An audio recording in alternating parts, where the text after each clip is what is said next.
যে ইমান কি জিনিস দেখাতে গিয়ে যে তুমি এখানে মোবাইল নিয়ে কি করছিলে আর তোমার ভাবি তোমার এখানে চলে এসেছে, জানো না যে তুমি এখানে বসে আছো, তোমার ভাবির মাথায় কাপড় ছিল না, তুমিও দেখেছো তোমার ভাবিকে, তোমার ভাবিও চোখ পড়েছে, চট করে তোমার ভাবি ওই ঘরে ঢুকে বলছে ছি ছি রে আমার দেবর এখানে বসেছিল আমি তো খেয়াল করিনি, ছি ছি ছি ছি ছি ছি নজুবিল্লাহ, আমার দেবর মনে হয় আমাকে দেখে নিয়েছে, ছি ছি রে তোমার ভাবি এরকম করছে কেন? এটা ঈমান, এটা হলো ঈমান।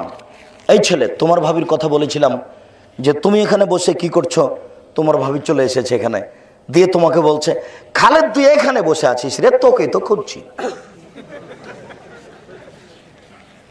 তো তোমার ভাবিও তো নামাজ পড়ে, বোরখা পরে আছে, এই যে আজকেও বোরখা পরে এসছে, আবার তুমি তাকে মোটর সাইকেলের পিছনে করে নিস না, এবার কেমন হয়ে গেল? এক ভ্যানে এসেছো ভাবির সাথে, ভাবি বোরখা পরে আছে আর তোমাকে পাশে করে নিয়ে এসেছে বক্তব্য শুনতে আব্দুল রাজাক সাহেবের। ব্যাপার কেমন? ইমান কি জিনিস? কোথায় ইমান চলে গেছে? এমনি এটা একটা মরা দেহ ঘুরছে, ইমানের সাথে কোনো সম্পর্ক নেই। শোনেন, ক্ষমতা থাকলে বিবাহ করুন। কেন? বিবাহ করলে কি হয়? আহসানুল ফারজে আগাজুল বাসার আহসানুল ফারজ, বিবাহ করলে চক্ষু নিচু হয়, লজ্জাস্থান কন্ট্রোলে হয়। বিবাহ করলে চক্ষু নিচু হয়, লজ্জাস্থান কন্ট্রোলে যায়।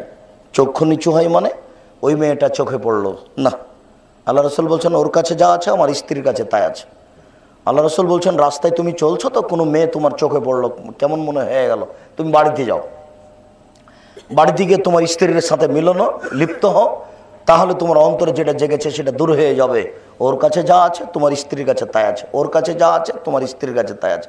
এখন দেশের অবস্থা, ঢাকা গাজীপুরের অবস্থা এমন হয়ে গেছে যে সকাল 6টা থেকে গার্মেন্টসের মেয়েরা একবারে লাইন ধরেছে, এখন কয়বার বাড়িতে যাবেন বউয়ের কাছে? মানে ঈমান আমান এমন ভাবে কঠিন হয়ে গেছে যে আল্লাহর নবী বলছেন যে ঈমান নিয়ে বসবাস করা এত কঠিন হবে, আগুনের উপরে থাকা যেমন। আগুনের উপরে মানুষ থাকতে পারবে? তার মানে এটাই হলো ঈমান আমান নিয়ে থাকা কত কঠিন। নারী দিয়ে সব রাস্তাঘাট ঘেরা, খুব বিপদ।